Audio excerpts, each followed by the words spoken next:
Olha aí, tá vendo? Não fiz a primeira pergunta, né? Primeira pergunta é: vocês me ouvem bem, entendeu? Danilo, meu amigo, obrigado pelas palavras aí. É sempre uma enorme satisfação fazer esse trabalho com o pessoal da Sintec, o pessoal que eu tenho muita estima e consideração. É muito gratificante trabalhar com eles. E vocês vão perceber durante a apresentação, a gente vai falar o motivo. A Sintec está de parabéns. O professor Antônio Martins foi o primeiro professor aqui que, quando eu cheguei lá no Sebrae Sergipe, vocês já sabem, né? Cheguei aqui em Aracaju no final de janeiro de 2019. O professor Martins foi o primeiro professor a me procurar lá para a gente começar a desenvolver esse trabalho de disseminação. E de lá para cá, graças a Deus, tem rendido muitos bons frutos.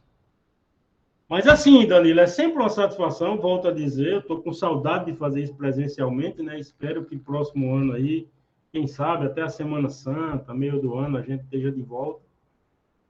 Entendeu, pessoal? Então, muitos de vocês aqui já me conhecem.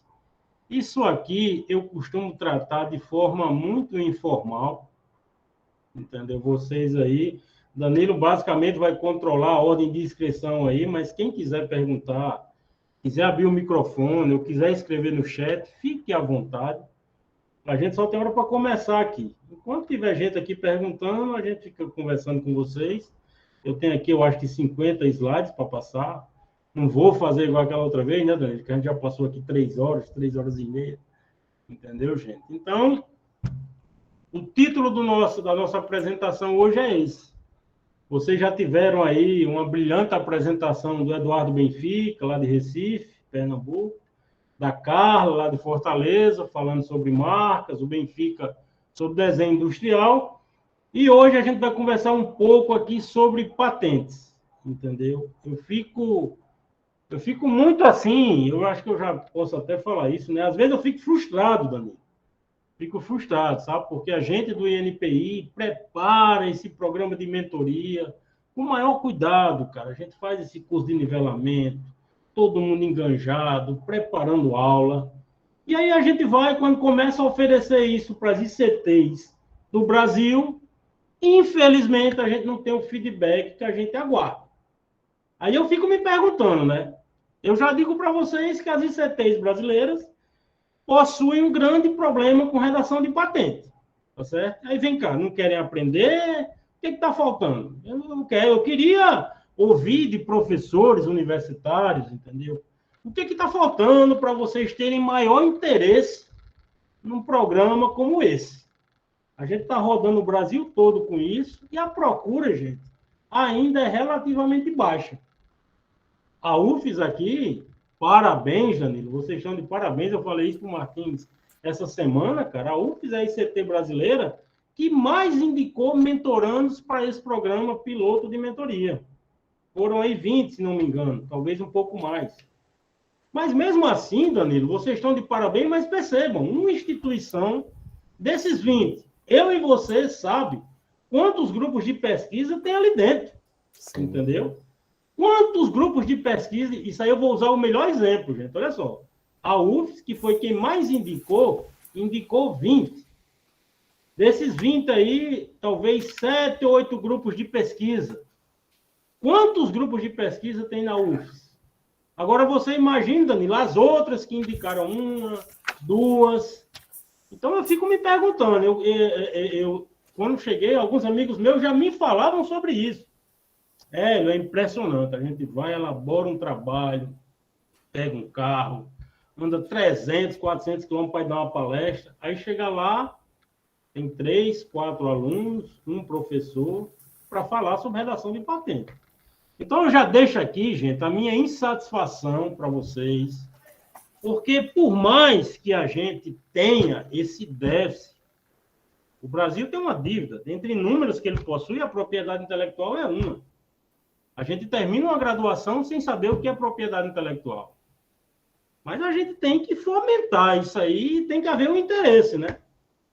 Tá certo, gente? Então, a gente vai conversar aqui durante esse tempo. Vocês ficam à vontade para interromper a qualquer momento.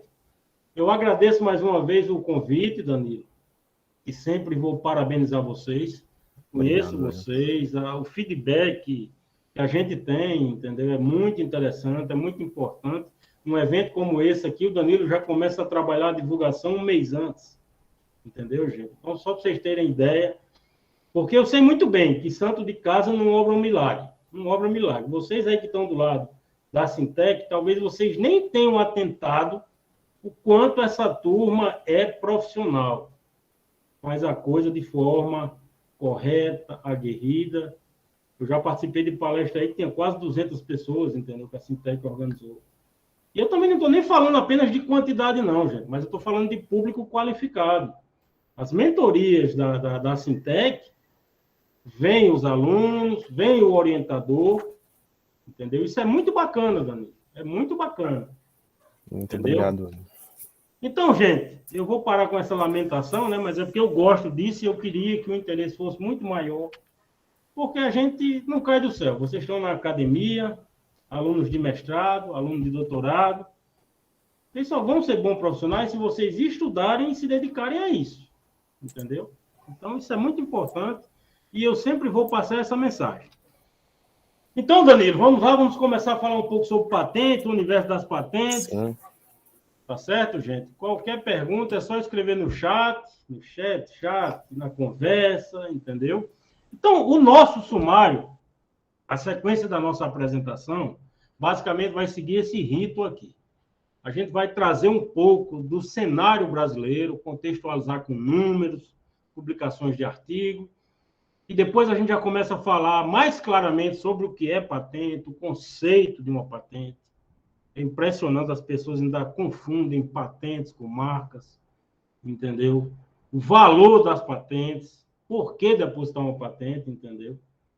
Tipos de patentes e sua vigência, a gente começa a entrar numa parte mais densa, que é justamente sobre a estrutura de um documento de patente, e daí a gente começa a falar da cereja do bolo, que são os requisitos de patenteabilidade, gente. É como eu tenho que escrever o meu pedido de patente para ele chegar lá no INPI, depois de eu ter pago anuidade durante 5, 6, 7 anos. A universidade está tendo esse gasto e a patente vir a ser concedida. Tem os requisitos. Não basta apenas entregar aquele documento, ele tem que estar de acordo com a LPI. Eu tenho que atentar para as diretrizes de exame do INPI, gente. Isso é muito importante.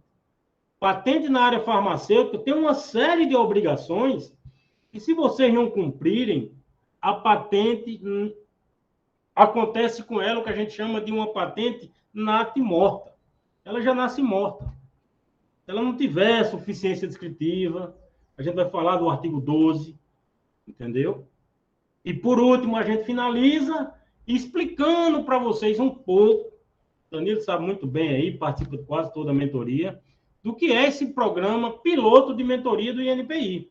Um programa onde a gente senta com um grupo de pesquisa, faz reuniões periódicas e procura orientá-lo a escrever o documento o pedido de patente da melhor maneira.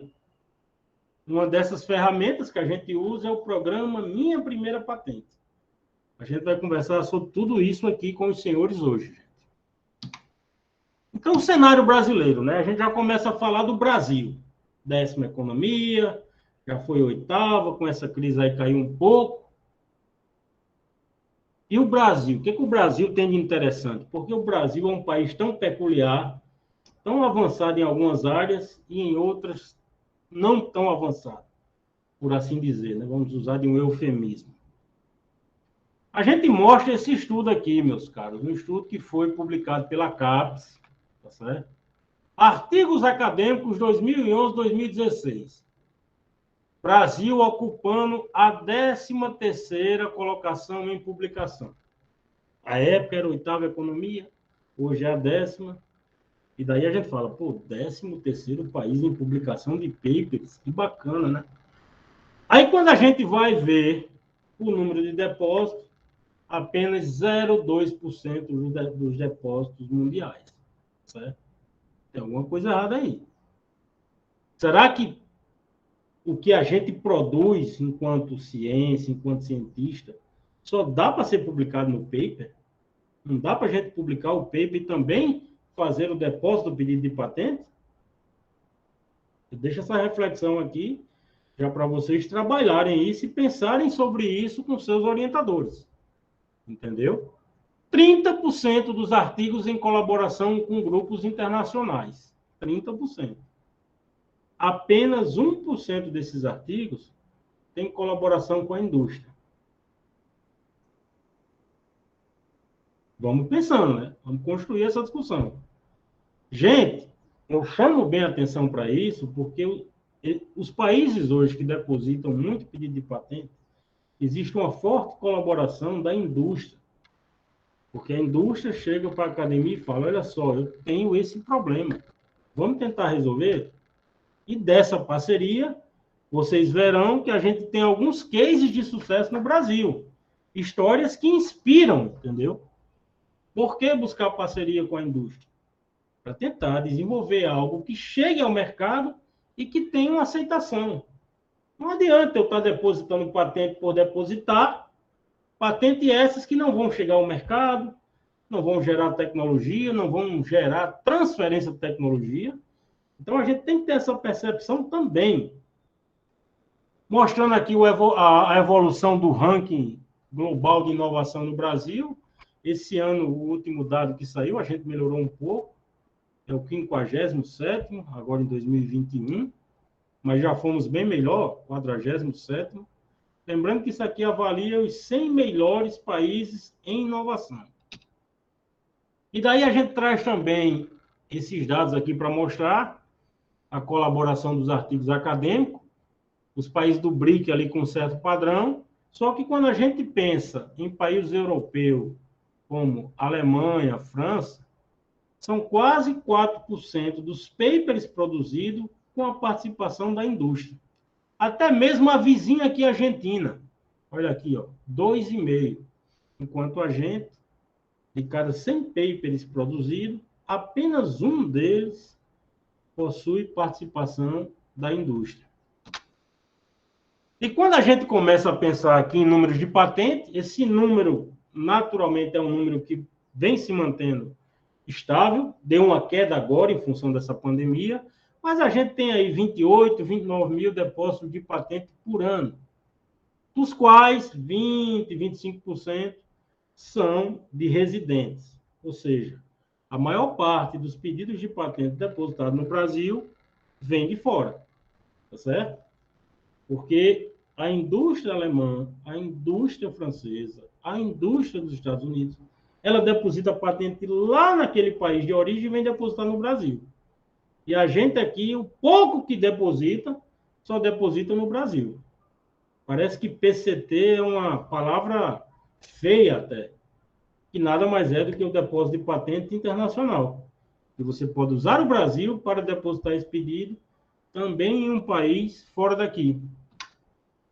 Daqueles 1% das indústrias, vocês percebam aqui, ó, apenas a Petrobras. A maior parte das indústrias são indústrias de fora. Isso aqui também é reflexo da nossa baixa industrialização, né? Ainda está piorando ainda mais. E daí a gente faz um pequeno resumo aqui para falar um pouco sobre a propriedade intelectual, as vantagens de cada uma. Eu tenho aqui, ó, a patente de invenção. Eu deposito tecnologias envolvendo produtos ou processos. O tempo de vigência da mesma pode chegar até 20 anos para uma patente de invenção e 15 anos para modelo de utilidade. Lembrando que patente de modelo de utilidade, a gente vai falar sobre isso. Eu sempre vou estar falando de patente de objeto, tá certo?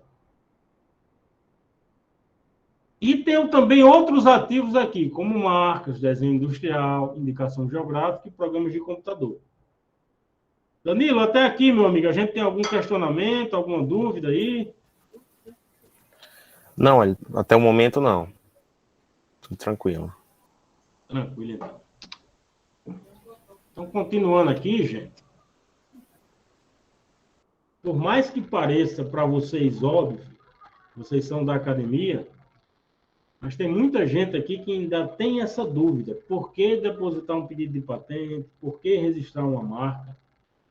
Então, eu espero que ao final dessa palestra aqui, dessa mini conversa, vocês consigam entender a importância de se proteger esse ativo. Inibir pirataria, financiamento público. A gente vai caminhar para uma realidade em que, para você ter financiamento público, se você não garantir que é o detentor daquela propriedade intelectual, talvez você não tenha esse financiamento público. O edital Petrobras Sebrae de inovação já faz isso. Porque ninguém vai aportar dinheiro na sua tecnologia sem saber se você é o verdadeiro dono daquela tecnologia. Tá certo, gente? E daí a gente entra propriamente no conceito do que é uma patente. Entendeu? O que vem a ser patente? A patente nada mais é, gente, do que um título de propriedade temporário concedido pelo Estado ao inventor de uma invenção, logicamente, que lhe confere um direito exclusivo por um período de tempo determinado. Ou seja, você desenvolve uma tecnologia, tá certo?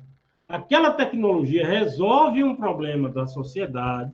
A gente está vivendo tempos de pandemia aí, tá certo? E, em contrapartida, o Estado te dá exclusividade para a produção daquela tecnologia. É assim que funciona a patente. Tá certo? E daí você já vê naturalmente a vantagem de você ter algo patenteado. Você desenvolver uma tecnologia e quem se interessar por querer fazer aquela tecnologia vai ter que entrar em contato com você para buscar uma parceria. E quando a gente fala em patente, a gente não pode deixar de caracterizar muito claramente, definir muito claramente o que é descoberta e o que é invenção. Só pode ser patenteado, gente, aquilo que é invenção. Ou seja, aquilo que o homem desenvolve. Exercício da capacidade de criação do homem perante um problema que existe. A descoberta nada mais é do que o observador enxergar aquilo que já existe na natureza. Então, por exemplo, uma planta que possui atividade farmacológica. Eu vou lá, enquanto pesquisador, e eu percebo que aquela planta possui uma atividade farmacológica. Eu posso patentear essa planta? Não, eu não posso. Eu não inventei a planta, eu não desenvolvi a planta. Eu apenas observei que ela existe na natureza. Ou seja, isso nada mais é do que uma descoberta. Invenção, não. Aí eu vou desenvolver um processo para extrair essa planta da natureza. Aí eu estou falando de uma tecnologia, aí eu estou falando de uma invenção. E esse processo, para a extração desse princípio ativo, ele pode sim ser patenteado. Isso é muito importante para o pessoal que trabalha com farmacognosia. Vai ter um congresso agora, inclusive, né, Danilo? Em outubro aí, a UFES e a UNIT estão organizando. Então, percebam claramente, o que existe na natureza, eu não posso patentear. Hélio, mas se eu pegar a planta que está na natureza e extrair o princípio ativo, eu posso patentear uma composição farmacêutica com essa planta? Pode. Composição farmacêutica, sim. O extrato etanólico, o extrato hidroalcoólico. Tá certo, gente? E daí, Danilo, a gente já começa a falar um pouco sobre o valor das patentes. Por que se patentear? O que eu vou ganhar com isso? Eu vou mostrar aqui alguns cases, alguns casos de sucesso do Brasil, em que os inventores foram recompensados em função de uma boa solução para um problema técnico que existia. Essa empresa aqui, ó, Vistobio, ela desenvolveu esse produto antisséptico que as lojas de grife, roupas caras, digamos assim, existe esse material disponível para quem está interessado em comprar, passar na roupa antes de usar. Esse produto aqui, ele mata o vírus da Covid. E percebam que essa invenção aqui, ela ficou entre as 3 maiores invenções do ano de 2020.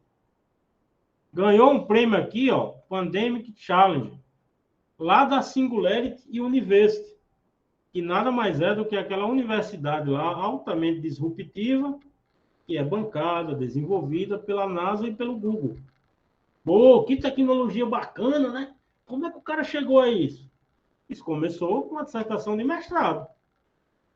Fez a dissertação de mestrado, desenvolveu essa composição farmacêutica com essas propriedades, entendeu? Começou a colocar isso no mercado, as pessoas se interessaram, chegou um anjo e aportou um volume de dinheiro considerável, e está aí.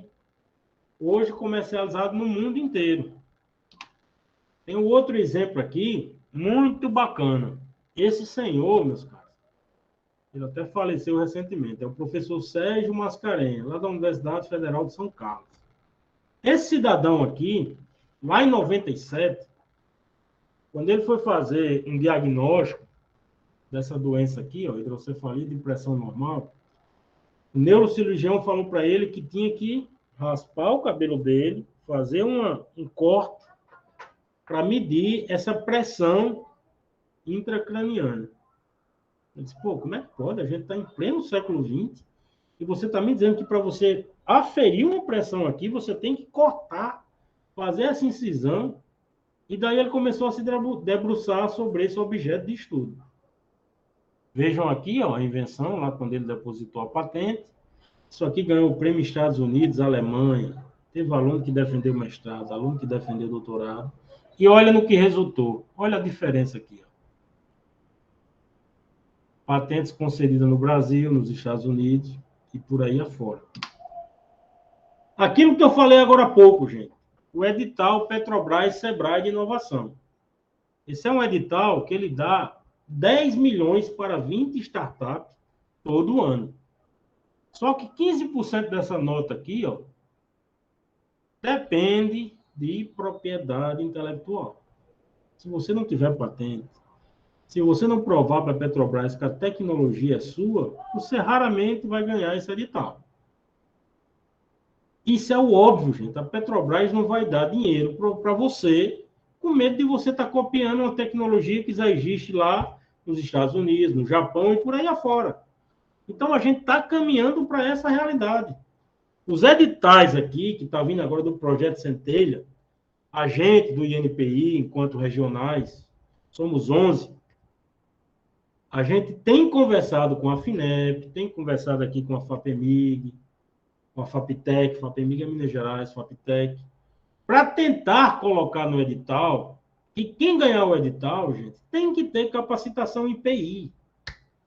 Porque senão a pessoa, o indivíduo, vai ganhar aquele dinheiro, vai gerar uma tecnologia e não vai proteger.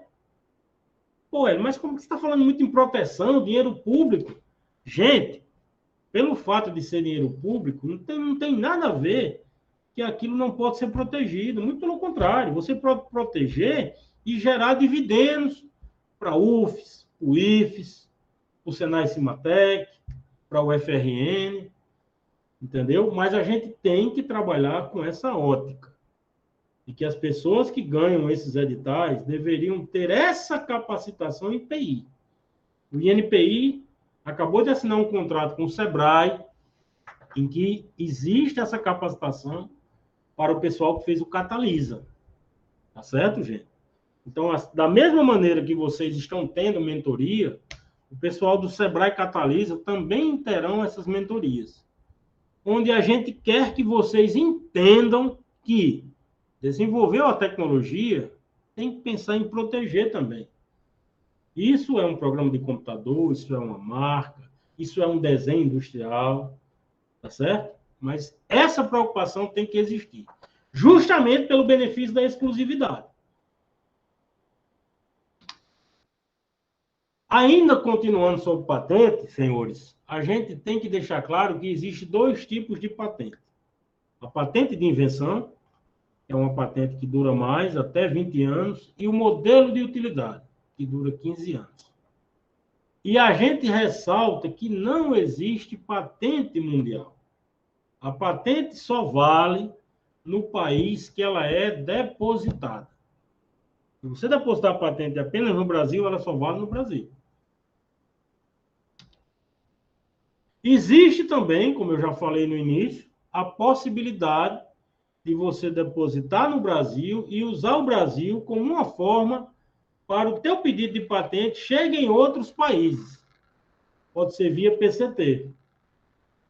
É claro que você não vai, a UFS, por exemplo, está depositando aí 30 pedidos de patente por ano. A UFS não vai pegar esses 30 pedidos de patente e depositar tudo via PCT. Ela vai escolher ali a mais adequada, que tenha mercado consumidor, para daí sim fazer o depósito via PCT. Tá certo, gente? Porque é um depósito um pouco mais caro.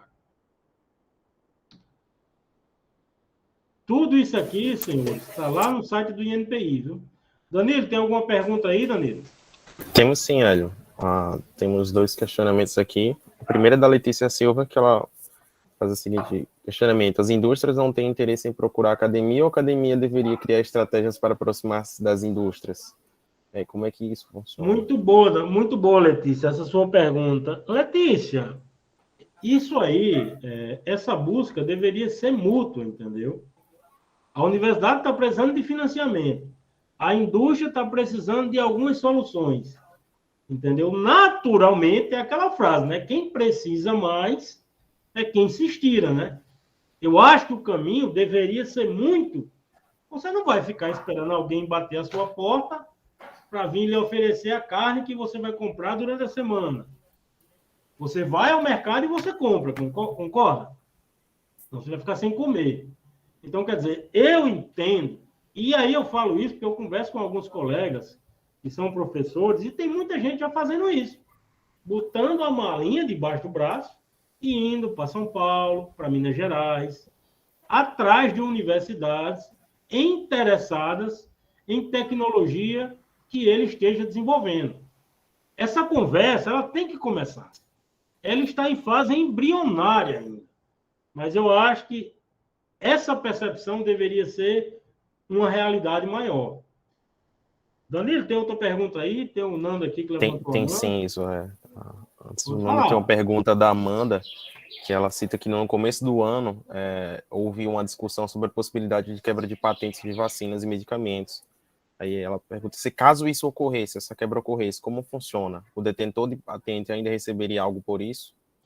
Vamos lá, Amanda Carolina, muito boa a sua pergunta, muito boa mesmo. Então, vamos primeiro contextualizar isso aí, Amanda. Primeiro que quebra de patente não é tão simples, Amanda. Essa discussão foi muito banalizada pelos veículos de comunicação e está todo mundo achando hoje que se quebrar a patente, amanhã a gente vai ter a vacina para o Covid disponível mais facilmente para as pessoas. E não é assim. A sua pergunta, de forma simples, quando se quebra uma patente, o detentor ainda recebe, sim, algum valor. Isso é estipulado por lei, tem esse dispositivo no nosso ordenamento jurídico, mas você entenda, Amanda, que isso não é tão simples, porque é como se você... Vou usar um exemplo aqui bem prático. Assim. Imagine que você esteja morando de aluguel ou que você esteja morando em um apartamento que você financiou. Tá certo? Imagina isso. E tem aquele valor que você já está acertado de que vai pagar por mês, seja o aluguel ou seja o valor do financiamento. Então, de uma hora para outra, você chega e pronto, eu não vou pagar mais, a gente vai ter que rediscutir. Então, perceba a complexidade disso. E eu estou falando, levando em conta apenas esse aspecto financeiro.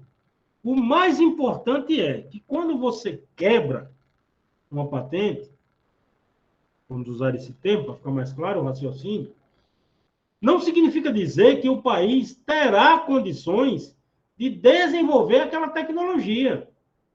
A gente está falando aí de vacinas de RNA que nunca foram feitas. Tá certo? Então, não pense que se a vacina se a patente dessas vacinas forem quebradas, chama-se licença compulsória o nome, o Brasil terá condição de desenvolver essa tecnologia. Isso não é tão simples. Isso requer um estudo muito mais complexo. A gente vai estar falando de transferência de tecnologia, entendeu? Então, não é tão simples assim. Essa discussão ela foi feita de forma errada e se criou uma série de conceitos na sociedade de que estão errados. Você não vai quebrar uma patente de uma vacina e você vai aumentar o acesso das pessoas à vacina amanhã. Não é por aí. Entendeu? Hélio, como você vê o papel e a importância do Profinip na aproximação entre as pesquisas? Olha, a galera do Profinip está de parabéns. Eu conheço as pessoas do Profinip, entendeu? O pessoal da Bahia, lá da Paraíba, entendeu? É algo muito bacana. Estão formando recursos humanos, entendeu? Agora, existe aí essa questão de aproximação entre a academia e a indústria. A gente fala de uma forma simples assim, mas a gente sabe que isso não é simples, gente. Não é fácil. Existem poucas indústrias no Nordeste.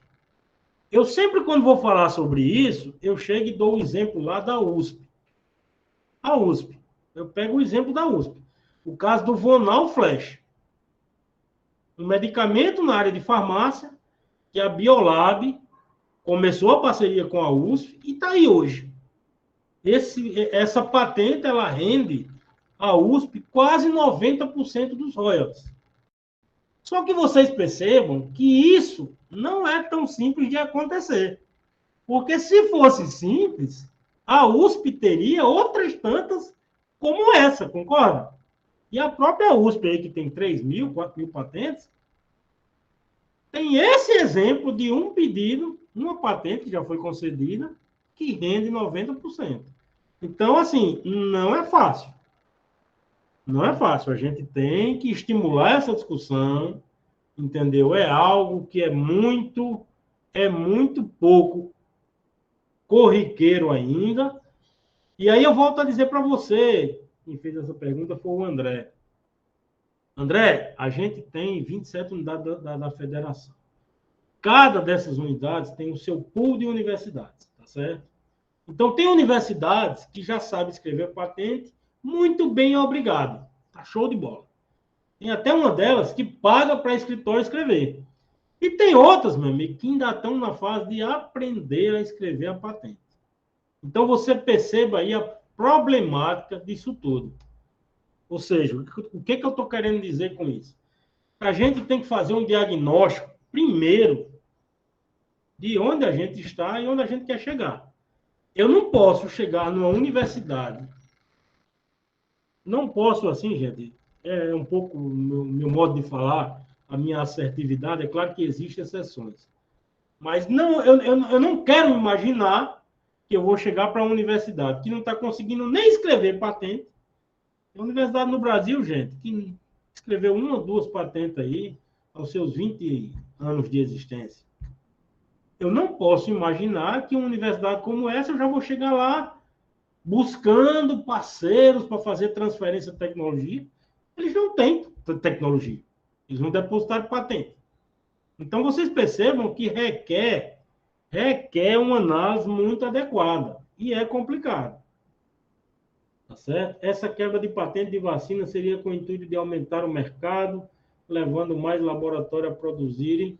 Mas é que tá, Camille. Essas vacinas, como estão hoje, os laboratórios que a gente tem aqui não têm condição de produzir sem autorização prévia do dono da patente. Entendeu? Vocês estão esquecendo desse detalhe. Eu posso quebrar a patente e o dono não aceitar. Aí vai para a briga na justiça. Ele não vai ceder para você aquela tecnologia. Entendeu? É isso que não se fala quando se fala em quebra de patente.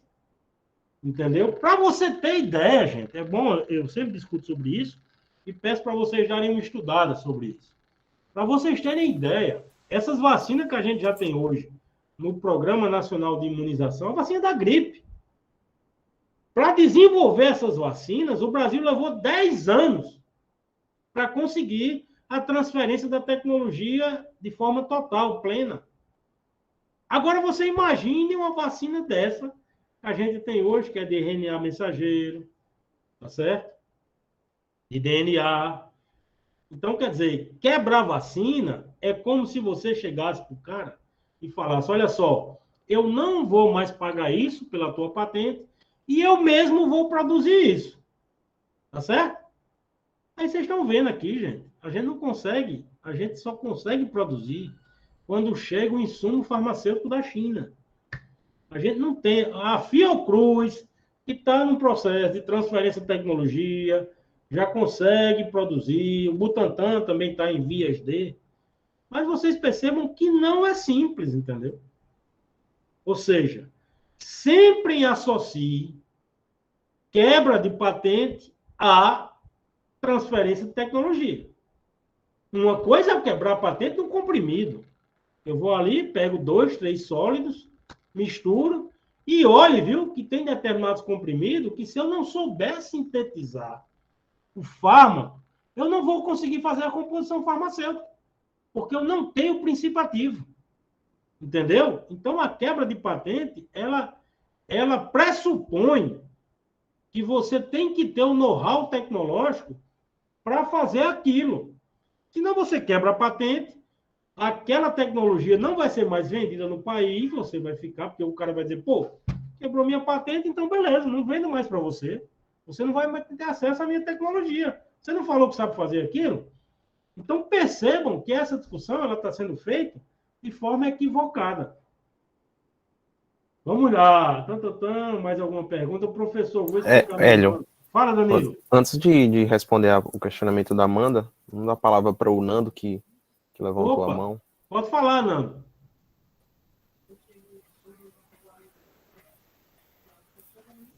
Obrigado. Nando?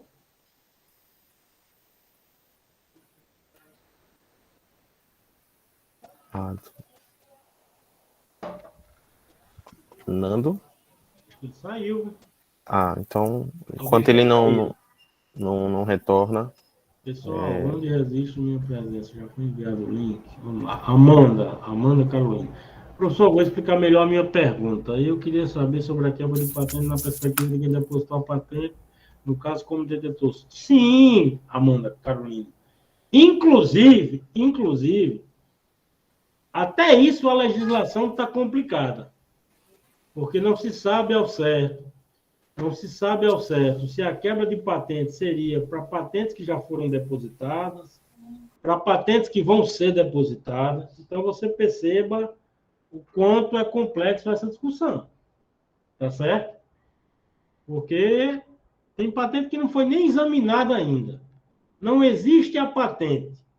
Como é que você vai fazer isso? O INPI não analisou ainda para dizer se aquilo é uma patente ou não. Então, perceba que é complicado. É igual, gente, alguns legisladores que de uma hora para outra falam que eu vou colocar uma lei que o INPI vai examinar um pedido de patente em 6 meses.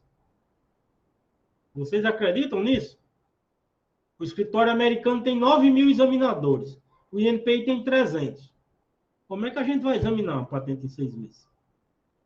Então, quer dizer, vocês percebam que propriedade intelectual, ela, infelizmente, ainda é um tabu até para os legisladores. Às vezes a gente vê algumas falas de que as pessoas falam as coisas, deputados, enfim, não vou citar nome aqui, nem decoro essas coisas, para não me complicar também, estou afim. Mas assim, as pessoas falam das coisas muitas vezes sem propriedade. Essa é que é a questão. Temos mais alguma pergunta aí, Danilo? Sim. O Eric acabou de fazer uma pergunta: quanto tempo é necessário para o INPI para analisar uma patente? Eric, o INPI hoje, dependendo do campo tecnológico, ele está levando 5 a 6 anos para fazer o primeiro exame. Só que a gente tem também algumas ferramentas que você pode acelerar o exame do teu pedido de patente. Chama-se exames prioritários. Entendeu? Mas, de uma forma geral, um pedido de patente hoje no INPI ele é examinado 5, 6, 7 anos. Está diminuindo. Já foi muito mais que isso, cara. Já foi 9, 10. Está diminuindo. Mais alguma pergunta, Danilo? No momento não. Tranquilo, gente. Quem quiser fazer uma perguntinha aí, meus caras, levanta a mão, o Danilo vê aí. Isso aqui, gente, é só para ilustrar que a gente pode fazer o exame, pode fazer o depósito via PCT, onde você deposita no Brasil e também fora do Brasil. É um depósito um pouco complicado. Eu não vou entrar em detalhes aqui, mas se alguém precisar no futuro, a gente pode conversar sobre isso. Então, aqui as taxas no pedido de patente para você depositar. ICT, pessoa física, microempreendedor individual, paga R$ 70 para depositar um pedido de patente. Pedido de exame, R$ 152. Professor, Oi? Com o CPF, é possível patentear, não só com CNPJ? Não, pode ser também. Pessoa física também pode, Claudio. Qualquer ativo do INPI, inclusive, viu? Marcas, desenho industrial, tudo isso aí você pode depositar, sem problema. E aí, gente, a gente começa a entrar nessa parte aqui, que é uma parte um pouco mais densa, chamada estrutura de um documento de patente. Para quem vai fazer a mentoria aí, eu aconselho prestar muita atenção nisso aqui, gente. Todo documento de patente, seja ele depositado no Brasil, Japão, África do Sul, Europa, vai ter isso aqui, ó, um título, um relatório descritivo, um quadro reivindicatório, um resumo, em alguns casos, listas de figuras e, naturalmente, os comprovantes e taxas daquilo que você paga durante o processamento do exame. Então, o relatório descritivo, gente. Eu costumo dizer que existe uma liturgia para você escrever um pedido de patente. Tá certo? O pedido de patente, você vai contar uma historinha. O nome é esse. É uma história. Você vai contar, existe um problema, existe a forma como esse problema é resolvido pelo mundo, existe a forma como você está resolvendo esse problema e, naturalmente, existem as prováveis vantagens da sua forma de resolver esse problema. E isso você vai contar no teu documento de patente. Tá certo? Então, a gente tem um título aqui, ó, processo para obtenção de nanopartículas lipídicas sólidas incorporando praziquantel, nanopartículas obtidas e seu uso. A presente invenção diz respeito a um processo para obtenção de nanopartículas. Fundamentos da técnica. Aí aqui você vai dizer. Tá certo? Existem tais nanopartículas. Estas nanopartículas são obtidas desta e destas formas. Agora eu vou obter nanopartícula desta maneira. E as minhas nanopartículas possuem esta vantagem aqui. Vantagens da invenção. Isso é muito importante. Milhões de pessoas já fizeram nanopartículas no mundo. Tá certo? Agora você está fazendo uma nanopartícula que tem algo de diferente em relação àquilo que já existe. E tem alguma vantagem. E daí, não pode faltar no teu relatório descritivo o processo de obtenção da sua tecnologia. Você tem que descrever. Você tem que dizer como se obtém a nanopartícula.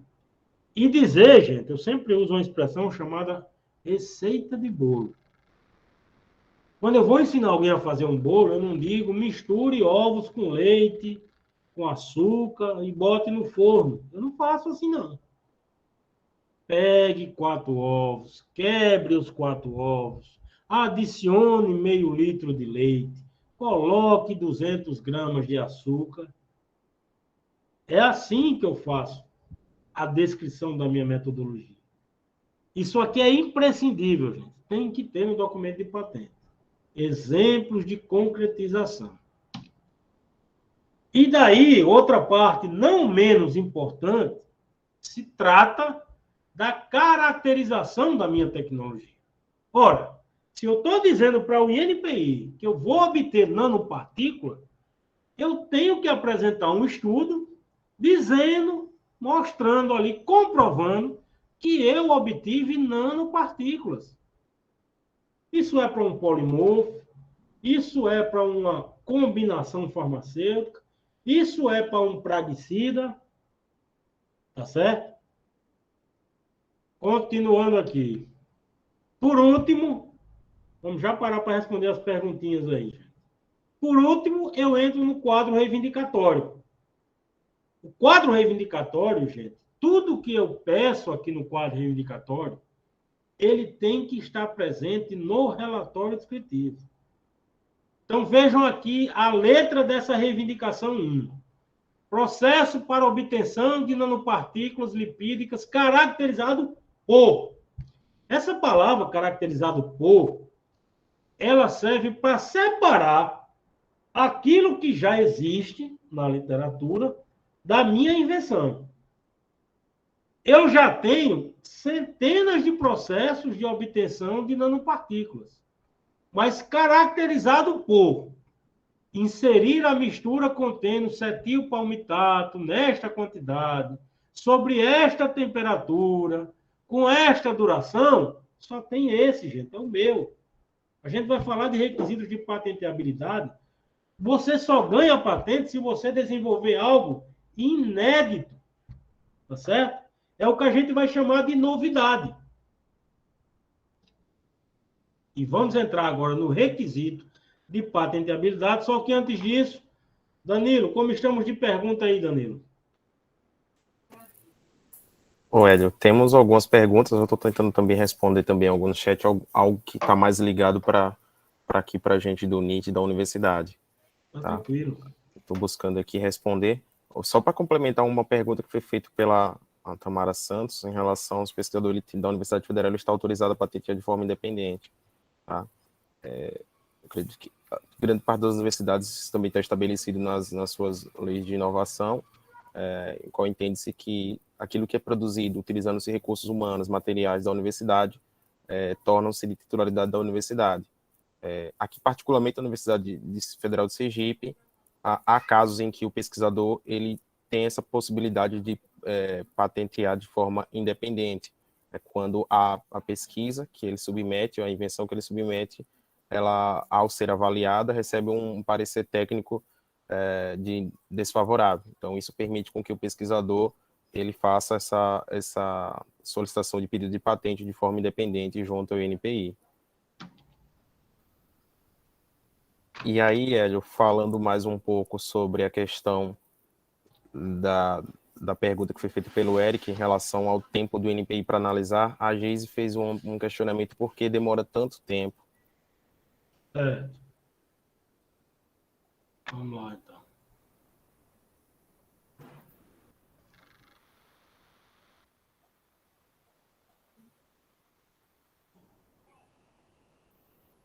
Deixa eu voltar aqui para o modo apresentação.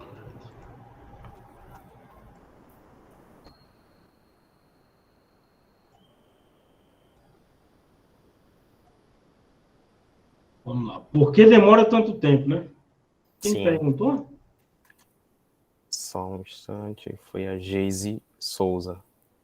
Vamos lá, Geise Souza. Demora tanto tempo, Geise, porque temos poucos profissionais para fazer esse exame.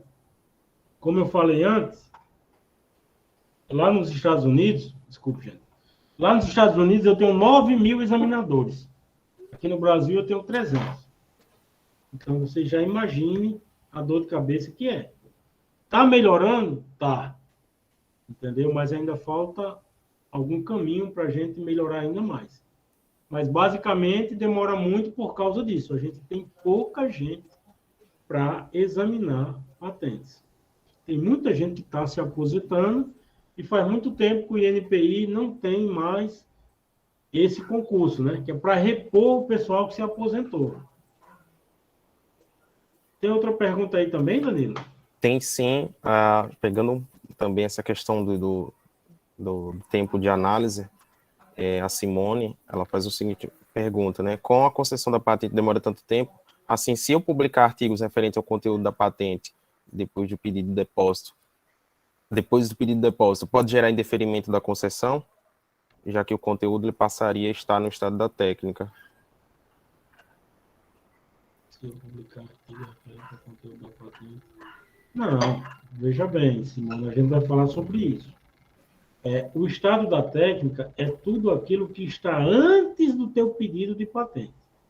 Tá certo? No caso de artigos do mesmo autor, você tem até 1 ano ainda. Entendeu? Estado da técnica é aquilo que está antes da data do depósito. Se você publica depois, isso não é estado da técnica. Entendeu? O que você tem que tomar cuidado é, se você vai publicar um trabalho agora em outubro, lá no Congresso de Farmacognosia da UFES. Beleza. Outubro de 2021. Você tem até outubro de 2022, aquela data em específico, para fazer o depósito do teu pedido. Se você depositar 367 dias depois, o teu pedido, ele não tem novidade. Ele já existe naquele artigo. Mas a gente vai chegar lá. Não se preocupe não, que a gente ainda não chegou nessa parte. Tem mais alguma pergunta, Danilo? Tem sim. O André Rocha, ele pergunta se antes de um pedido de patente é importante que se faça uma prospecção tecnológica. Com certeza, gente. Com certeza. A UFES aí dá esse curso para vocês. A gente, na mentoria, no primeiro dia, a gente pergunta, e aí, você sabe usar a base de dados? Sabe usar a SpaceNet? Porque, veja bem, olha, não tem como, isso não existe. Isso é humanamente inviável e impensável. Não tem como você só saber da sua tecnologia. Você não acordou numa bela manhã de sol, foi lá e foi desenvolver aquela invenção sem nada ter te estimulado a fazer aquilo. É isso que a gente vai chamar de estado da técnica. Você vai lá, você está desenvolvendo uma bicicleta e você estuda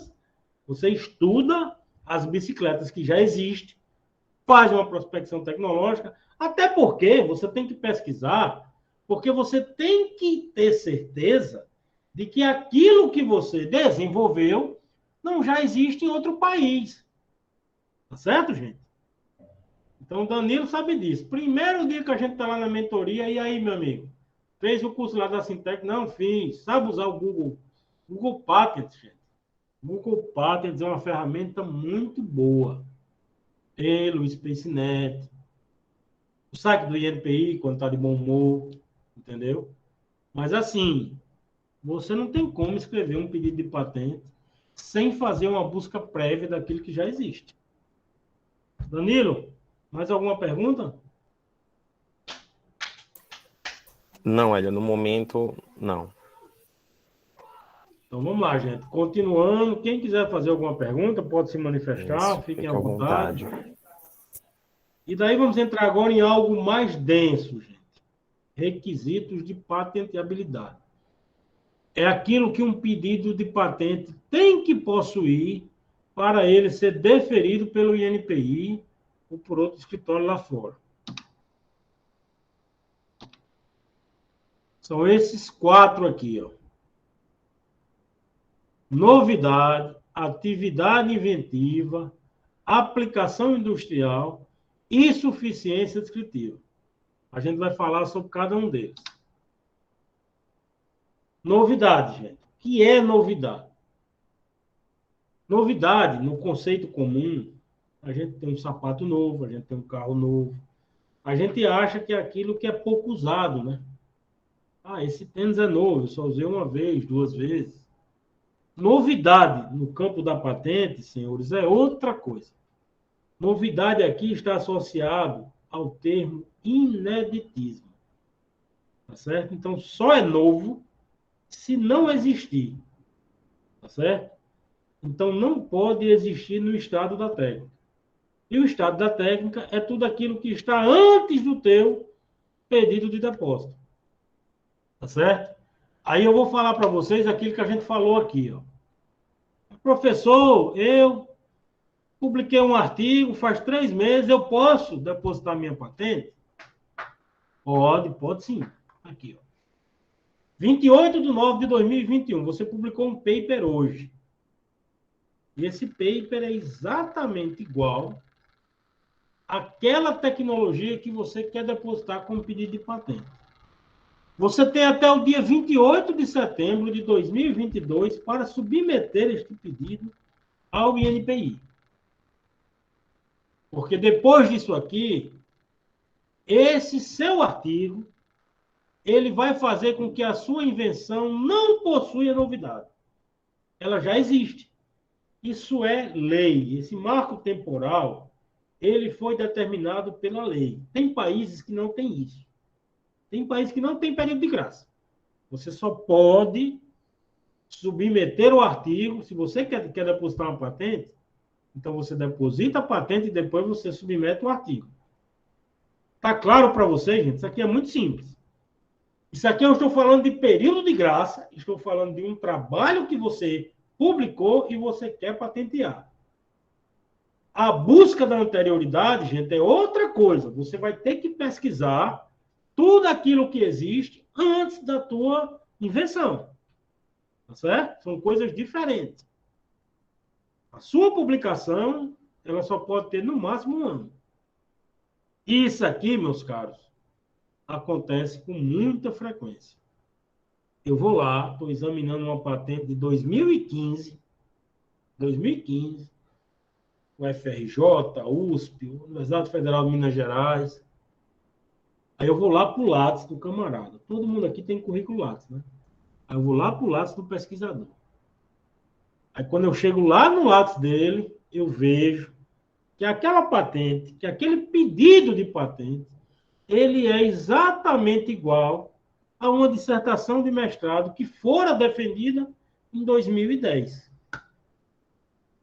Essa patente vai ser concedida? Não. Porque aquilo que ele está pedindo no documento de patente já existe na dissertação de mestrado.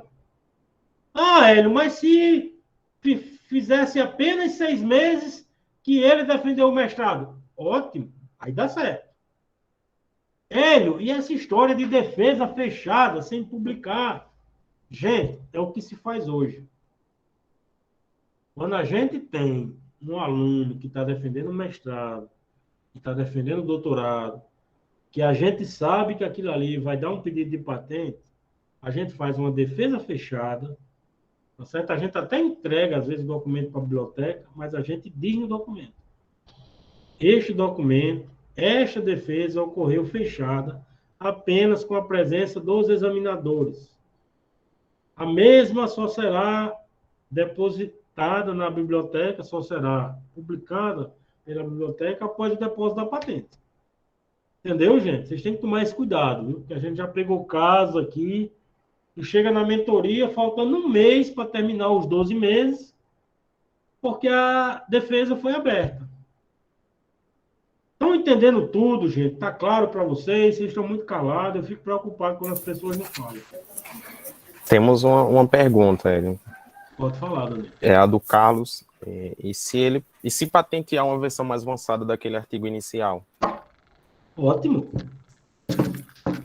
A novidade, Carlos, você vai ver que ela é igual. A novidade é igual. Essa caneta aqui, ela é uma caneta Bic, todo mundo conhece. Essa caneta já existe. Se eu faço uma caneta exatamente igual a essa, mas eu vou pegar aqui uma cor que eu nunca vi de uma Bic. Verde-limão. Verde básico eu já vi, mas verde-limão. Eu nunca vi uma caneta Bic verde-limão. Se eu faço uma caneta Bic verde-limão, aquela caneta Bic verde-limão, ela é inédita. Porque aqui existe a azul, é a vermelha, é a verde, é a preta. A verde-limão, ela não existe. Então, ou seja, se eu pego algo que existe e faço algumas modificações, ela já é nova, ela já é inédita. Agora, para ela ter atividade inventiva, aí, Carlos, vai ser exatamente isso que você acabou de falar.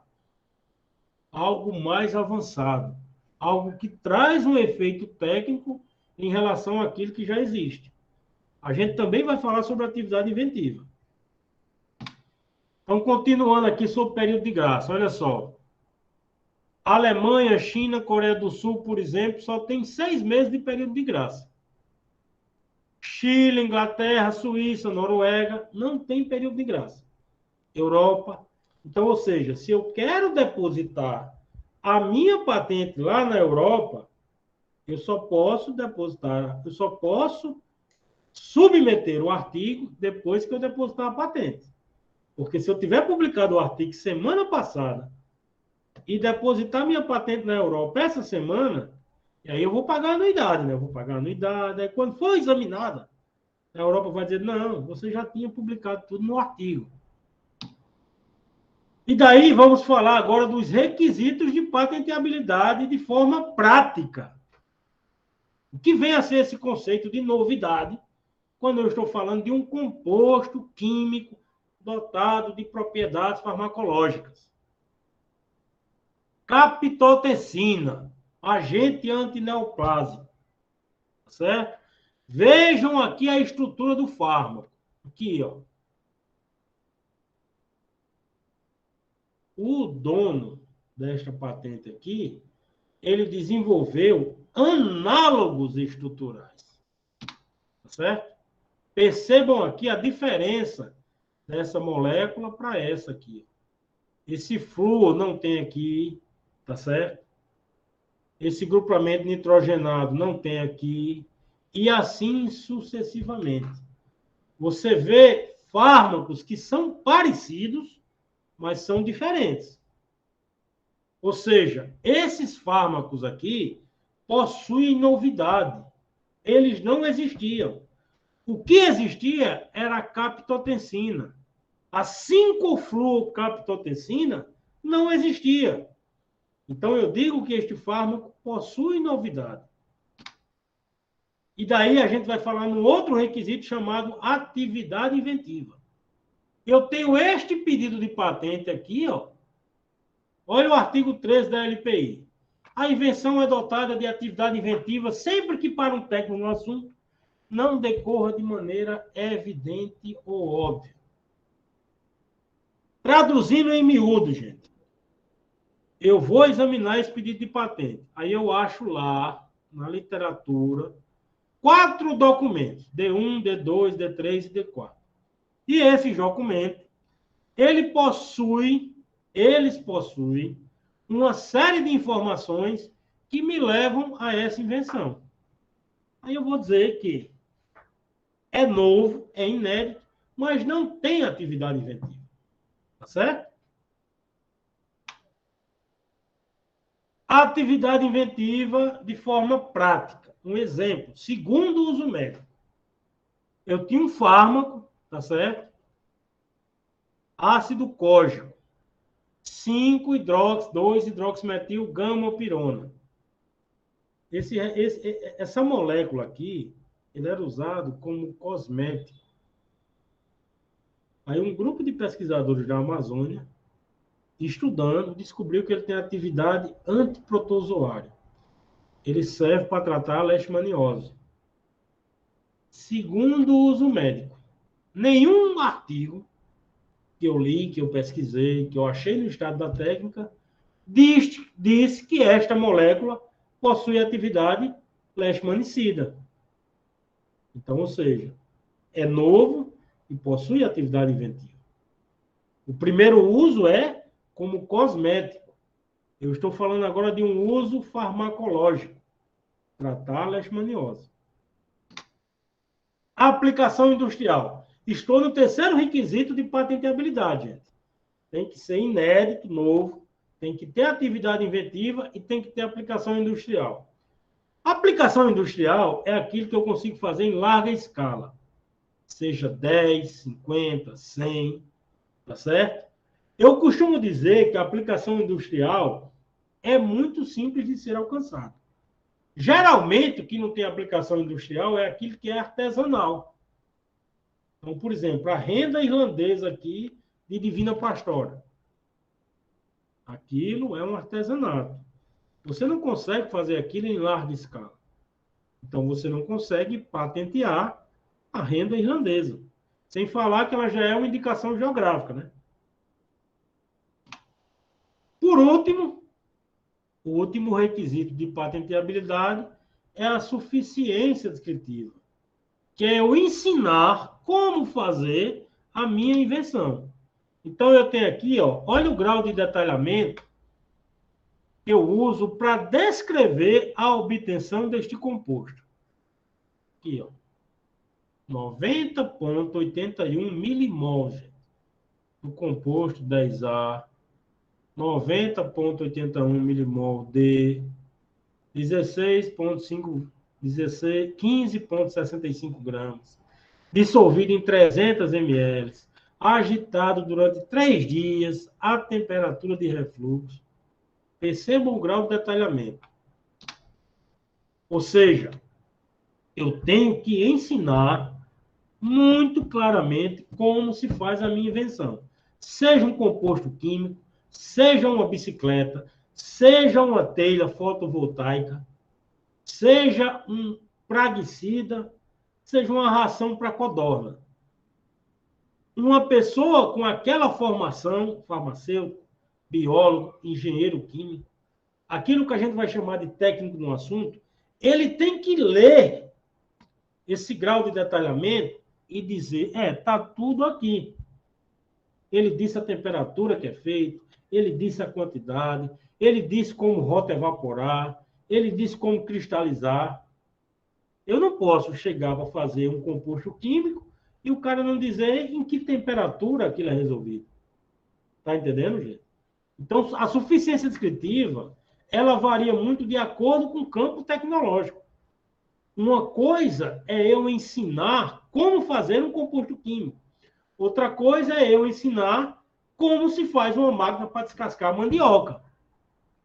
Mas tem que estar descrito de maneira que outra pessoa da área, é aquilo que eu vou chamar de técnico no assunto, leia e consiga fazer. Gente, a gente já está terminando já, viu? Estamos aqui com 1h15 já, né, Danilo? Acho que mais uns 15 a 20 minutos. Temos alguma pergunta aí, Danilo? Como é que chama para os nossos participantes? Não, Hélio, então o pessoal está um pouco calado. Mas, ressalta aí que fiquem à vontade para fazer perguntas, como ele falou. Sintam-se à vontade também. Gente, fica à vontade aí. Para abrir o microfone, levantar a mão, se candidatar aí. Mas por enquanto, Hélio, estamos sem perguntas. Tranquilo, de boa total. Vamos lá, gente. Estamos finalizando já. Esse tempo de pandemia, né? Uma conversa dessa com mais de 2 horas não é produtivo para ninguém, né? A gente sabe disso. Então vamos lá. Programa Minha Primeira Patente. Gente, esse programa é uma ferramenta que o INPI desenvolveu para ajudar quem está escrevendo a patente a escrever de forma adequada. Você clica lá no site do INPI, Minha Primeira Patente, e você tem acesso a esses templates aqui, ó. Aí, quando você clica em cada um deles, entendeu? Aparece esse conjunto de documentos para você baixar. Aí, modelo do pedido de patente para fazer os desenhos, fazer o quadro reivindicatório, fazer o relatório descritivo. E tem uma parte ainda que é super bacana, que são requisitos específicos por tipo de invenção. Ou seja, você ao clicar aqui, vai abrir isso aqui, ó. Patentes de produto e patentes de processo. Quando você clica num ícone desse, você vai ter acesso a patentes que já foram concedidas pelo INPI. Isso vai te nortear na escrita do teu documento. Por exemplo, um objeto, uma composição farmacêutica, uma invenção implementada por programa de computador. Então, você vê patentes que foram concedidas no seu campo tecnológico. Isso te ajuda muito a escrever o teu pedido de patente. Por último, aqui, algumas breves considerações sobre o nosso programa de mentoria do INPI, que tem como objetivo, gente, fazer com que aquele mentorando aprenda ali, tenha maior possibilidades. A gente vai trazer para ele uma série de guidelines e de que ele tenha maiores condições de escrever o pedido de patente de forma adequada. Tá certo? E assim a gente visa fomentar e ampliar o uso do sistema por parte de empresas e ICTs. Vocês aqui da UFES, eu friso sempre, vocês aí já indicaram para o INPI cerca de 20 mentorias, entendeu? Muito bacana. Algumas dessas 20 aí já foram depositadas como pedido de patente, tá certo? E esse processo, ele funciona da seguinte forma.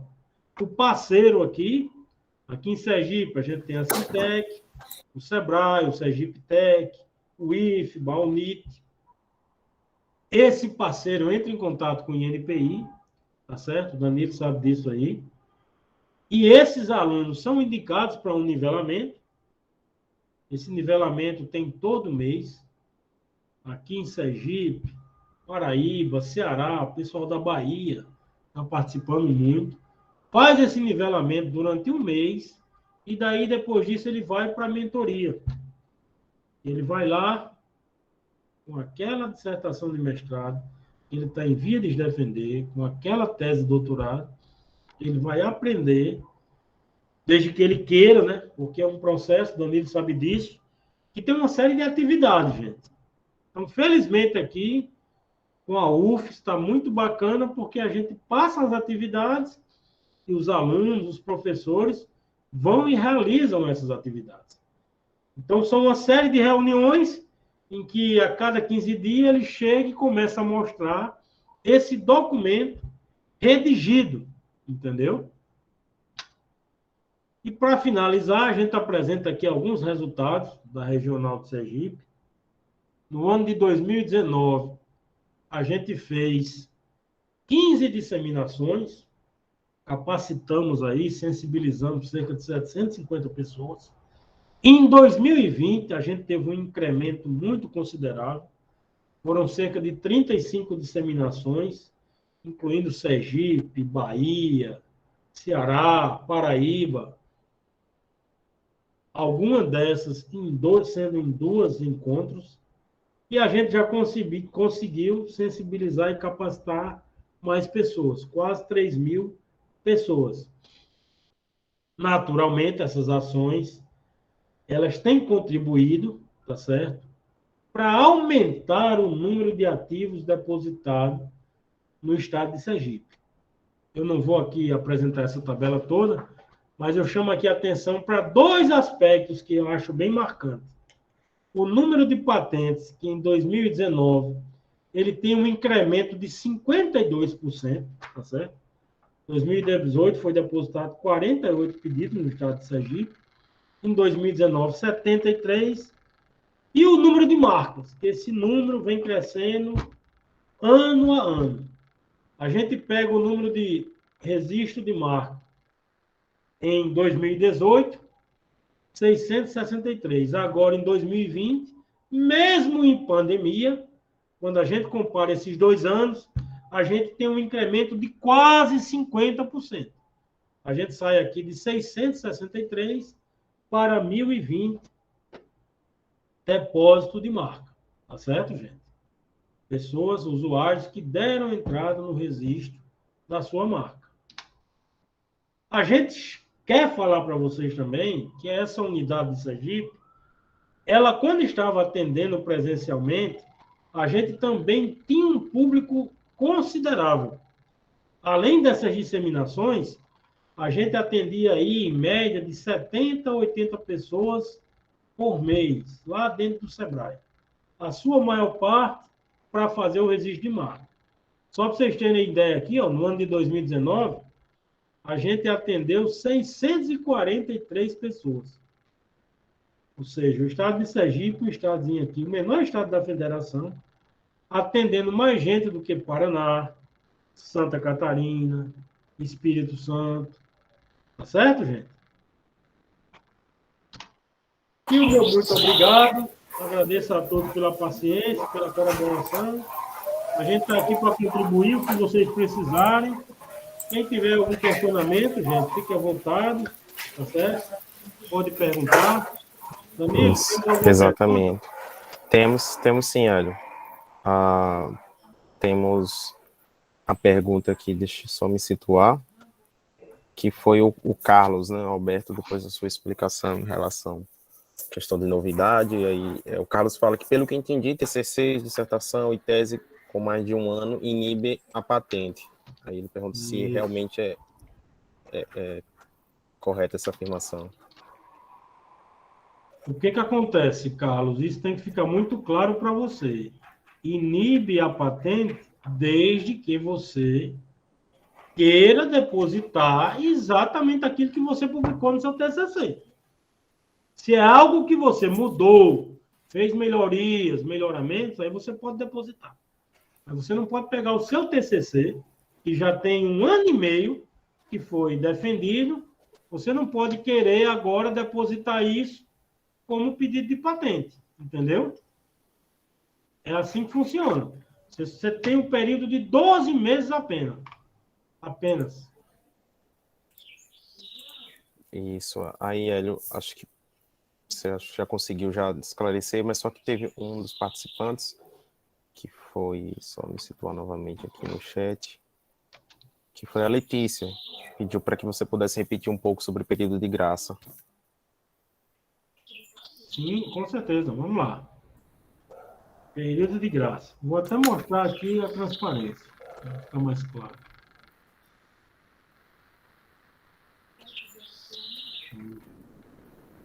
Professor, para as imagens, é melhor desenho ou podemos usar imagem ilustrativa? Fotografias, coisas assim.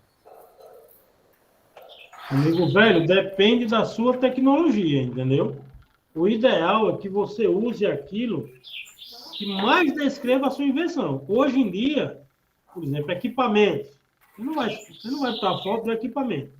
Você vai fazer um desenho industrial ali, entendeu? Depende muito da sua tecnologia. Por exemplo, você trabalha com obtenção de microesferas.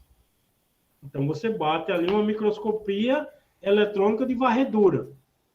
Então, quer dizer, normalmente, o que é bacana é você fazer desenhos industriais. Desenhos em perspectivas, entendeu? Certo. A figura, ela tem uma importância. E principalmente quando você está lidando com objetos... Fluxograma, né? Esse tipo de coisa. Exatamente. Fluxograma, entendeu? Essa parte de objetos, a suficiência descritiva dela, muitas vezes é resolvida com figuras. Você não diz, eu fiz um martelo pegando a parte A, colocando com a parte B de madeira. Não, você faz com figura, parte A, parte B, parte C. Aí você explica. A parte A se conecta com a parte B de tal e tal maneira. Entendeu? Certo. Vamos lá. Vamos aqui para mostrar o período de graça aqui.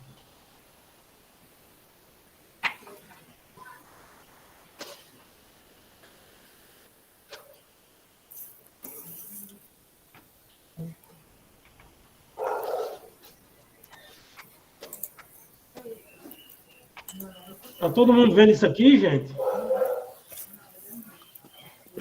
Estamos, está compartilhou agora. Sim. Então vamos lá. Qualquer dúvida pode perguntar. Isso aqui é muito importante. Período de graça. Por que a gente fala de período de graça? Tudo que está antes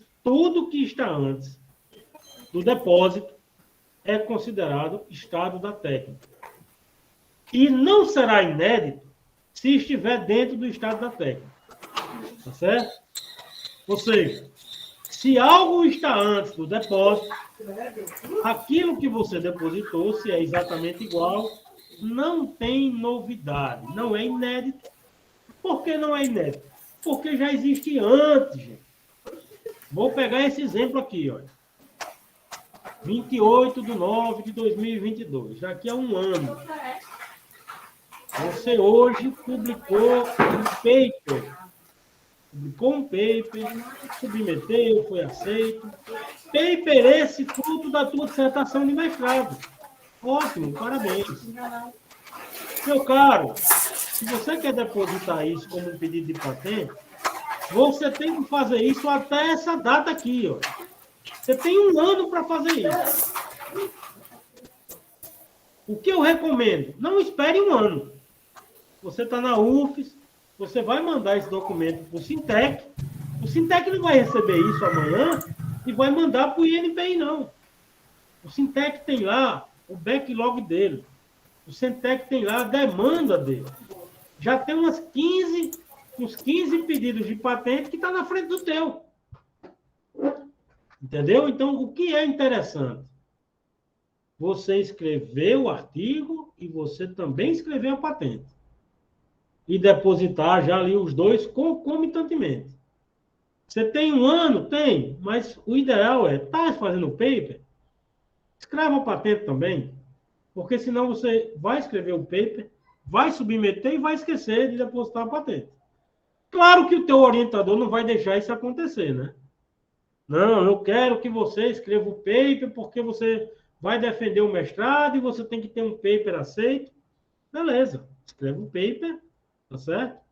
Agora, depois de escrever o paper, saiba que você tem 12 meses para submeter o pedido de patente.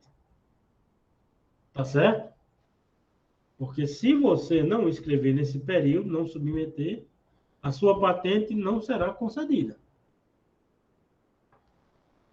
Ficou claro aí? Quem perguntou o período de graça, eu posso explicar novamente. Fui eu, Letícia. Ficou claro, sim. Obrigada. Nada, Letícia. Tenho só mais uma outra dúvida que eu já até escrevi no chat, mas eu vou aproveitar a oportunidade.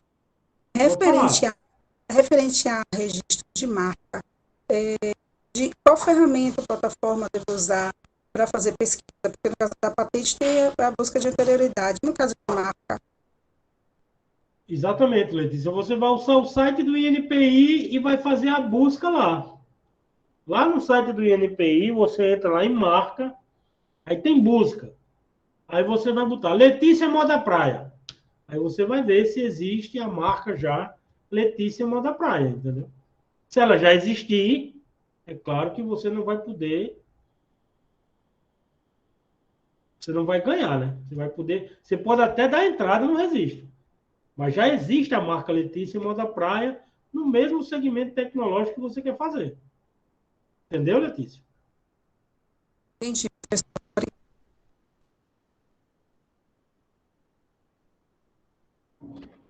Mais alguma pergunta, gente?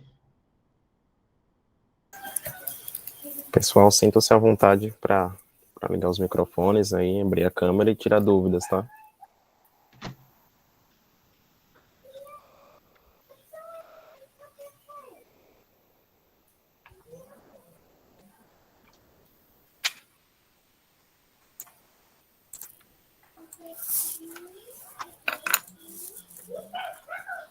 Só aguardar ele para ver se temos mais questionamentos. Tá tranquilo, Daniel.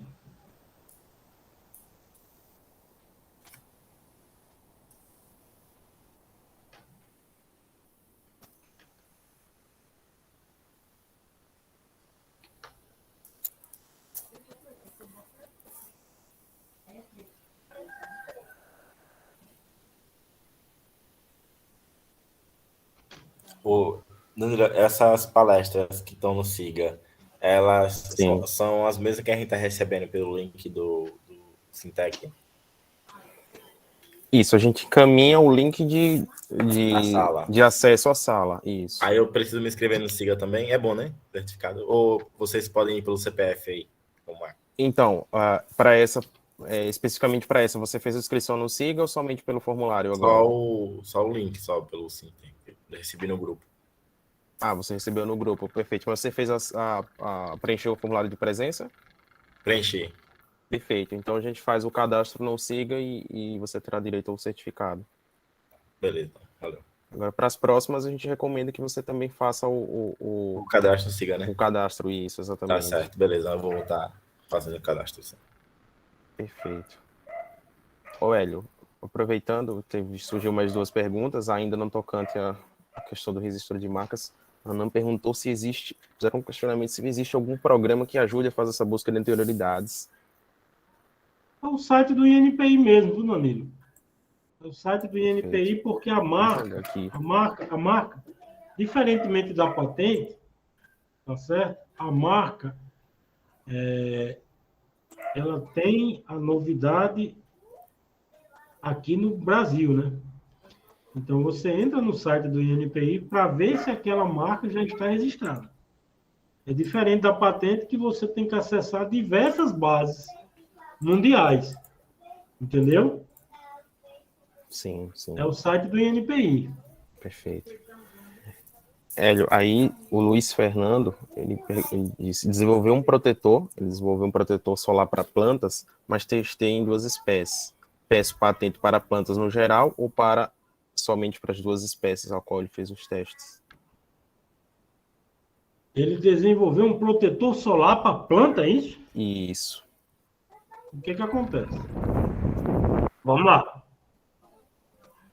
Esse tipo de patente, que são patentes de composição, normalmente você tem que provar que você fez, e para ter atividade inventiva, você tem que provar que funciona, às vezes.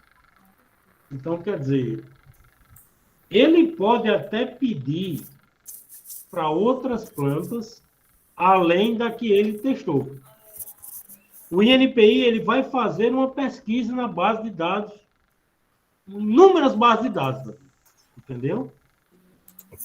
E a patente você ganha quanto mais próxima, se já existe muito estado da técnica. Se já existir esse protetor em diversas plantas e apenas não existe nessas duas dele, ele tem chance de ganhar provavelmente só para essas duas. Agora, se esse protetor já está catalogado, ele é usado como proteção de diversas plantas, talvez ele não ganhe nem para essas duas, entendeu? Percebe? Tudo depende, quem perguntou, tudo depende daquilo que já existe. Você está desenvolvendo um protetor solar de planta. Não existe nenhum. Você é a primeira pessoa que está desenvolvendo esse protetor. E você testou ali num conjunto de plantas. Você pode até pedir para um conjunto maior de plantas. Agora, saiba que, à medida que pessoas... Isso vai cair no que a gente chama patente de seleção. Certo? Você desenvolveu algo que está muito amplo, aí chega alguém ali que pega um pedaço da tua invenção e vai testar em algo que você não fez. Essa pessoa vai ganhar, porque a tua patente não mostrou que funciona para aquilo, entendeu? Não sei se eu fui claro. Foi sim, Hélio, obrigado. Na verdade, é um protetor por excesso de luminosidade, que aqui no Nordeste a gente tem muita luz, então tem várias plantas que não conseguem desenvolver aqui. Então a gente está trabalhando com um produto que não tem na literatura. Show! Tem alguns então você pode pedir para várias plantas, entendeu? Certo, só que aí tem um problema. Em 2019 a gente publicou um artigo, quer dizer, publicamos 8 artigos com algumas culturas. Só que agora a gente já mudou o produto e estamos adicionando mais outras substâncias para melhorar. Pronto, show de bola. Aí sim isso aí que você vai fazer. Certo. Então, e você, beleza. Quando for fazer isso, Luiz, veja bem, depois aí até você fala com o Danilo aí, de repente até você pode ser alvo de uma mentoria no futuro, entendeu? A gente está fazendo já. Ah, já está fazendo já, né? Já. Ele é um dos professores, ele é o Luiz Fernando. Show de bola, então. Ótimo. Então, vamos lá. O que acontece, Luiz? Quando você for escrever o teu documento, você vai citar, inclusive, isso, entendeu? Sim. A gente publicou esse artigo, tal, mas agora esse pedido é um melhoramento, porque tem isso e aquilo, entendeu? Certo. E tem gente que acha que, não, eu não vou citar o artigo, porque o examinador de patente ele vai fazer a busca, vai lá no teu lápis e vai achar o artigo. Entendeu? Uhum. Então já fala para ele, olha só, tem esse artigo aqui, mas é diferente. Porque nesse artigo não tem isso. Já mostra para o cara que você conhece o Paranauê, entendeu? Que você conhece a legislação, que você sabe o que você está fazendo. Beleza, perfeito. Obrigado, Hélio. De nada, velho. Hélio, é o Gênison Barbosa. Ele gostaria de saber se tinha alguma referência para escrita de patentes, poderia indicar alguma referência. Rapaz, Gênison, melhor do que livro, eu vou te falar uma coisa. Se familiarize com o site do INPI. Você vai lá no site do INPI, quando você clicar em patentes, tem lá uma coisa chamada guias introdutórios. Aí tem diretrizes, tem um monte de compilações, guidelines, que o INPI criou, que te orienta como escrever um pedido de protetor de planta, composição farmacêutica, processo análogo, entendeu? Para cada tipo de invenção, existe uma forma de você escrever o pedido de patente. Então, o ideal é você ler essas diretrizes do INPI para, assim, obter uma maior chance de fazer a coisa de forma correta, né? Porque eu vou dizer para você, cara, não é simples. Não é complicado. A palavra não é nem complicado ou simples. Está mais para trabalhoso. Você tem que estudar, você tem que ler, tem um ordenamento, tem algumas regras. Você não faz o seu TCC do jeito que você quer. Você não pega aqui um TCC, pega num caderno, escreve e diz, está aqui meu TCC. Não. Você pega do jeito que a universidade quer e você vai lá fazer. A dissertação de mestrado, do mesmo jeito. O artigo científico, você faz de acordo com o que a revista pede. A patente, o pedido de patente, é da mesma forma. Você tem que seguir um conjunto de regras para fazer de forma correta. Valeu, Milena. Obrigado, Milena, Giselda. Obrigado, pessoal, pelos elogios aí. Estamos aí. Precisando é só falar. Professor, Pode falar, Claudinho. com relação à patente de plataformas digitais, como é que funciona esse processo? Pronto. Patente de plataforma digital.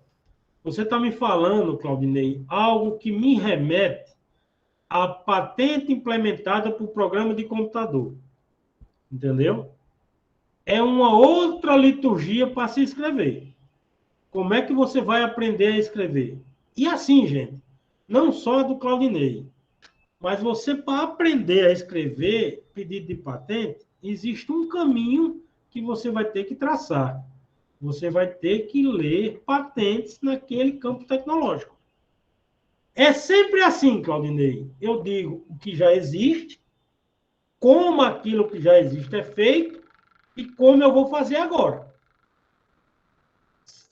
Naturalmente, as patentes implementadas por programa do computador, aí tem outras interfaces, às vezes tem inteligência artificial, às vezes tem rede neural, tem o algoritmo que você pode registrar o programa do computador, mas de uma forma geral, a tua tecnologia, você contextualiza em relação àquilo que existe. Você não vai escrever um pedido de patente sem falar nenhum pedido de patente dentro do relatório descritivo. Tem que ter ali. Você leu alguma coisa, você viu algum artigo, você tem que ter algum estado da técnica. Entendeu? Por mais... Não, Hélio, mas essa minha tecnologia não tem nada igual. Beleza. Igual a sua não tem, mas não tem nada parecido ou muito distante. Você se baseou em quê para chegar nisso aí? É a primeira pergunta que se faz. Entendeu, Claudinei? Professor, estou entendendo assim.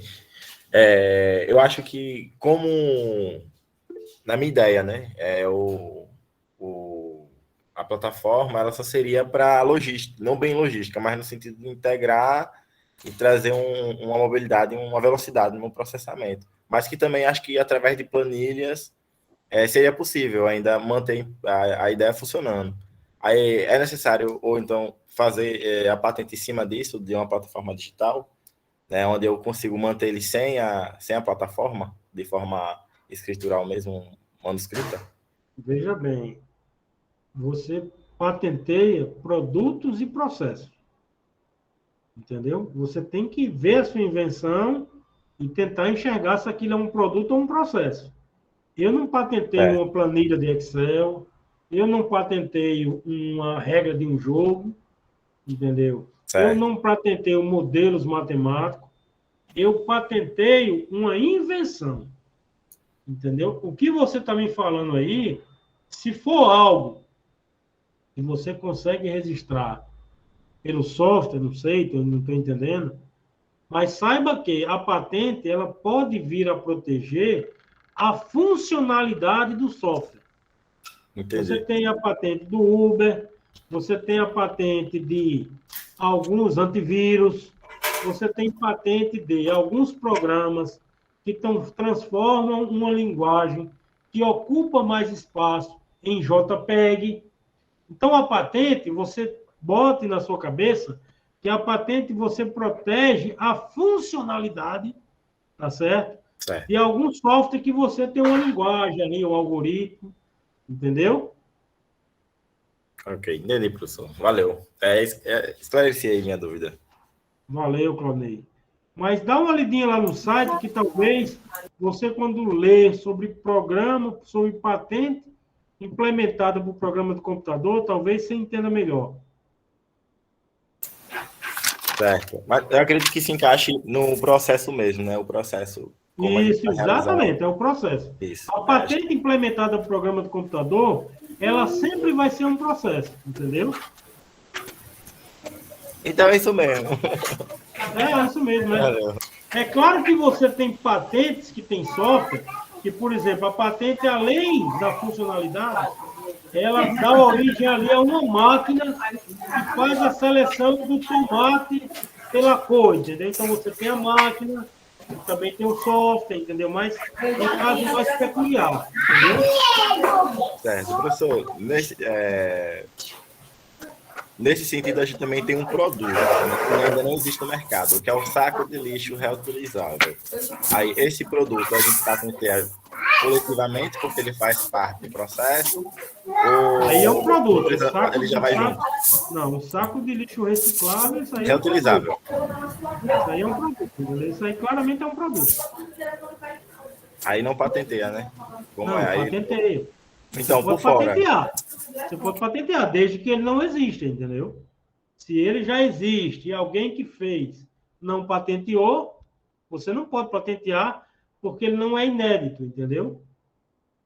Certo. Mas assim, mesmo com a geografia dele, porque pode ter alguns com nome, mas a geografia, o formato, o elástico que tira o Pois volume. é o que eu estou falando. Sim. Isso aí, Claudinei, quando você vai fazer um depósito, um pedido de patente, você tem que comparar com aquilo que já existe, Ok, professor, entendeu? isso aí, valeu. Porque, por exemplo, se você tem um saco lá que é retornável, mas o saco não é biodegradável, enfim, é um saco pequeno, aí agora você fez um saco que é retornável, que é biodegradável. Você não pode pegar aquilo que já existe, fazer uma pequena modificação e achar que vai dar patente. A mensagem é essa, entendeu? A patente é algo um pouco mais elaborado. Primeiro, que não pode existir. E ela não pode ser óbvia em função daquilo que já existe. Entendeu, mais ou menos? Sim, sim. Valeu, obrigado. Alex Batista levantou a mão. Isso, Hélio. Antes do Alex, tem um questionamento também, uma pergunta da Wesleyane, que é saber se você poderia explicar mais, Hélio, sobre atividade inventiva. Posso sim.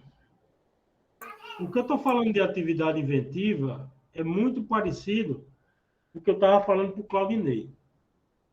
Vamos lá. O que é atividade inventiva, gente? Atividade inventiva, ela funciona da seguinte forma. Porque ser novo, gente, é super fácil. Basta ser diferente. Eu tenho um pneu preto. Eu faço um pneu exatamente igual, só que eu faço ele marrom agora. É novo. Ele tem atividade inventiva? Aí é outra história. A atividade inventiva, ela ocorre quando o que está na literatura não te orienta para aquela invenção. Tá certo? Então, por exemplo, você tem lá um processo de extração de uma matéria-prima da natureza. Aí existe a extração utilizando o etanol 50-50, 50-40, 50-60, entendeu? E esses três documentos, eles dizem que, pelo que foi visto aqui, quanto maior for a relação de etanol para a água, mais eu vou extrair o princípio ativo. Só que o cara só fez 50-50, 60-50, água e etanol, viu, gente? Extrato. Recapitulando, que pode ter gente aqui, eu começo a falar achando que todo mundo é da área de farmácia. Vamos lá. Eu tenho uma mistura de água e etanol que eu uso para extrair um princípio ativo de uma planta. Aí eu tenho uma patente que tem a quantidade de 50% de água, 50% de etanol.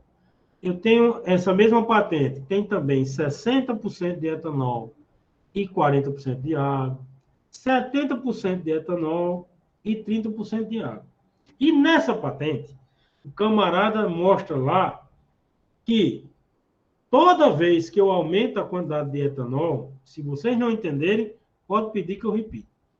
Ele diz na patente que toda vez que ele aumenta a quantidade de etanol, ele consegue extrair mais princípio ativo. Ou seja, o extrato etanólico 70-30, ele extraiu mais princípio ativo do que o extrato etanólico 50-50.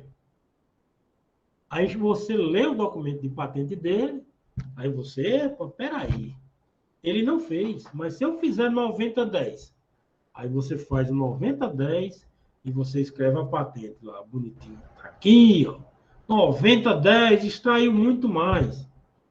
Aí o examinador de patente vai pegar lá a patente e vai dizer, ei, meu amigo, mas isso aqui, ó, já está previsto. Ele já disse, ele não fez, mas ele mostrou que quanto mais etanol, maior seria o percentual de extração do fármaco. Então você leu a patente dele e simplesmente fez o que ele não fez, o que ele não havia feito. Aí, isso eu digo que não tem atividade inventiva. Porque eu lendo o que já existe, eu consigo chegar naquela invenção. Foi claro, gente?